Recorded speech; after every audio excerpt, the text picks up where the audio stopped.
Welcome to the Slop Temple. We pray this video helps. You begin by identifying the exact error message and where it occurs. This tells you what to target.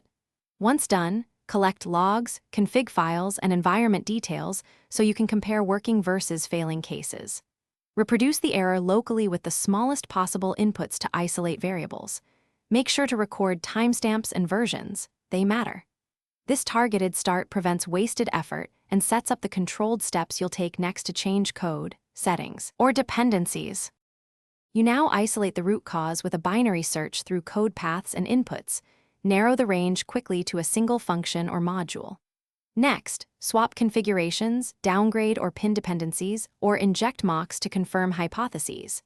Apply minimal reversible changes, small diffs, feature flags, or temporary prints so you can measure effect without collateral damage. Once confident, refactor the fix into clean code, add tests to cover the scenario, and document the exact change. You finish by running full unit, integration, and regression tests to validate the fix end-to-end. Tests catch regressions and edge cases. Then deploy to staging, monitor logs and key metrics, and verify the original error no longer occurs under realistic load. Make sure to create a rollback plan and tag the release. If something goes wrong, one troubleshooting tip: reproduce the exact failing request in staging with identical headers and payloads, then trace through logs and timelines to find divergence.